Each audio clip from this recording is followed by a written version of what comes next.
When to change gear in a manual transmission car? Kailan nga ba dapat magpalit ng kambyo sa manual transmission na sasakyan? Sa video na ito, ipapaliwanag ko kung ano ang mga kailangan nating isipin at ikonsidera sa pagpapalit ng gear sa ating manual transmission na sasakyan. Ang isang modernong manual na sasakyan ay mayroong at least 5 forward gears, at kung gusto natin makapagmaneho ng ligtas at maayos, saan mang kalsada at kondisyon ng trapiko, ay kailangan nating maintindihan kung kailan dapat magpalit ng gear. Kailangan nating i-consider ang bilis ng takbo ng sasakyan, ang kalsadang ating dinadaanan, at kung anong hakbang ang kasunod na kailangan nating gawin. Dahil lang lahat ng ito ay makakaapekto sa kung saang gear natin nilalagay ang ating transmission. Why do we need to change gear? Bakit nga ba natin kailangan magpalit ng kambyo? Ang makina ng sasakyan ay tumatakbo ng maayos at mahusay sa bandang 1,500 to 2,000 RPM o revolutions per minute. At kung ginagamit natin ang tamang gear sa bilis na tinatakbo ng ating sasakyan, ay mapapanatili natin ang takbo ng ating sasakyan sa bilis na ito at makakatipid pa tayo sa gas at pera. Ang low gears ay makakapagbigay ng malakas na torque at ang high gears ay makakapagbigay ng mas mabilis na takbo ng sasakyan. Kaya kung tama ang pagpili natin ng gear, ay mapapanatili natin ang maayos na takbo ng makina sa kahit anong bilis na takbo ng ating sasakyan. Ganun pa man, kung magkamali tayo sa pagpili ng gear, ang sasakyan ay di makakatakbo ng mahusay. Magiging maingay din ang makina nito at maaari ding manginig at mamatayan ng makina. Ang eksaktong bilis para magpalit ng gear ay magbabase depende din sa klase ng sasakyan na iyong minamaneho. Kung kaya't pakinggang mabuti ang makina ng sasakyan at tignan ng rev counter o tachometer. Kapag umiingay na ang makina ng sasakyan bandang 2,000 to 2,500 RPM, ay pwede nang ilagay ang kambyo sa mas mataas na gear. Barahan na pagpapatakbo sa patag na kalsada. Palaging ilagay ang kambyo sa first gear upang umandar galing sa pagkakahinto dahil makapagbibigay ito ng malakas na torque upang umandar ang sasakyan. Ganun pa man, hindi ito makakapagbigay ng mabilis na takbo. Kaya't kung ang takbo ng sasakyan ay nasa 20 km per hour na, ay ilipat na ang kambyo sa second gear upang makatakbo ang sasakyan ng mas mabilis.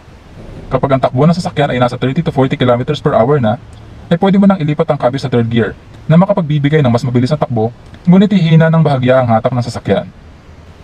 Pwede na tayong kumambyo to fourth gear kapag ang takbo ng sasakyan ay nasa 50 to 60 km per hour na. At sa fifth gear kapag nasa 70 to 80 km per hour na ang takbo ng sasakyan. Kung merong 6 gear ang transmission ng inyong sasakyan ay pwede mo itong gamitin kapag 90 to 100 km per hour na ang speed ng sasakyan. Ang mga nabanggit na bilis ay applicable kung tayo nagmamaneho ng marahan sa mga patag na kalsada.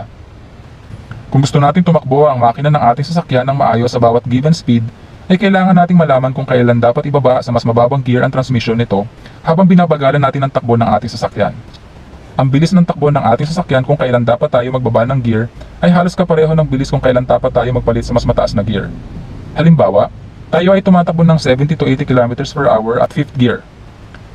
Habang binabagalan natin ang takbo ng ating sasakyan sa pamamagitan ng bahagyang pag-release ng tapak sa gas, ay pwede na nating ilipat ang gear na sa 4th gear kapag nasa 50 to 60 km per hour na lamang ang takbo ng sasakyan.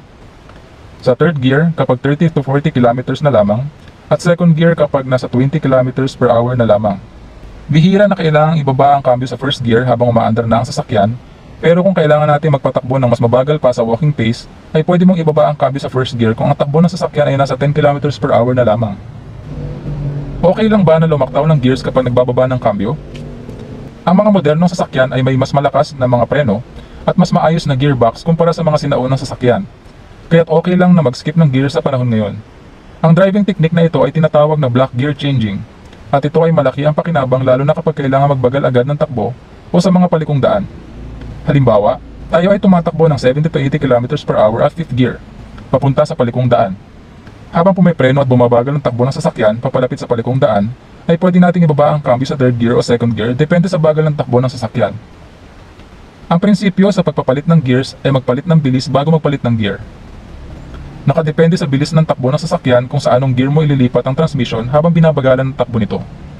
Halimbawa, ay paparating ka sa isang rotonda at tumatakbo ang sasakyan ng 70 to 80 km per hour at 5th gear.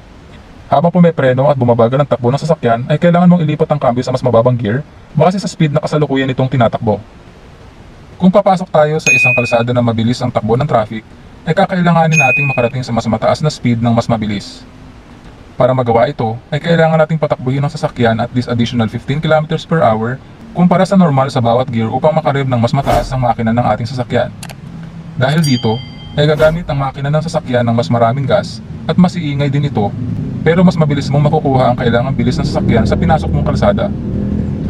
Kapag nasa tamang bilis na ang iyong sasakyan, ay pumili at ilagay ang kambyo sa tamang gear para sa maayos at mas kontroladong takbo ng sasakyan. Kapag nagpapatakbo ng mabilis ay huwag hayaan ng makina na mapuwersa dahil maaari itong maging sanhi ng maagang pagkasira.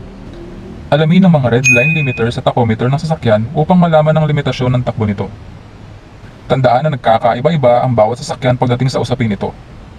Ang mga race cars halimbawa ay mangangailangan ng mas mahabang gear ratios para sa mas mataas na top speed, kung kaya't ang bawat gear ay magiging mas mataas ang speed kumpara sa ordinaryong sasakyan. At isa pa, kadalasan ang mga makina na gumagamit ng gasolina ay nakakapagpalabas ng lakas ng sasakyan sa mas mataas na RPM kumpara sa mga nakadiesel na makina. Kaya't kakailanganin ng mas mataas na RPM kapag nagmamaneho sa pataas na daan o mas mabilis na takbo ang mga degasolinang sasakyan.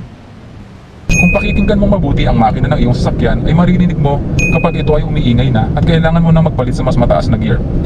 At kapag naririnig at nararamdaman mo naman na nagsisimula ng mahirapan ng makina ng iyong sasakyan ay kailangan mo na magpalit sa mas mababang gear. Tandaan lamang na upang maging maayos ang takbo ng sasakyan at makatipid sa gas o krudo ay magpalit sa mas mataas na gear ng mas maaga upang mapanatili sa mas mababang revs ang makina. At kapag kailangan naman ng mas malakas na hatak ay ilipat lamang ang kambyo sa mas mababang gear upang tumaas muli ang revs ng makina. Tandaan. Una, ang pinakamatipid na engine speed ay nasa 1,500 to 2,000 RPM in most cars. Pangalawa, magsanay sa tamang pagtaas at pagbaba ng gear upang maging maayos at tahimik ang takbo ng sasakyan. Pangatlo, gumamit ng mas mababang gear kung kailangan ng mas malakas na hatak ng sasakyan. Pang-apat, okay lang na mag-skip ng gear kapag nagbababa ng kambyo basta nasa tamang bilis ang sasakyan. Tandaan din na walang sino man ang pinanganak na magaling. Kailangan natin ng sapat na panahon at pagsasanay upang maging magaling tayo sa anumang bagay. Normal driving sa patag na kalsada hanggang 5th gear with block gear change.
Nice.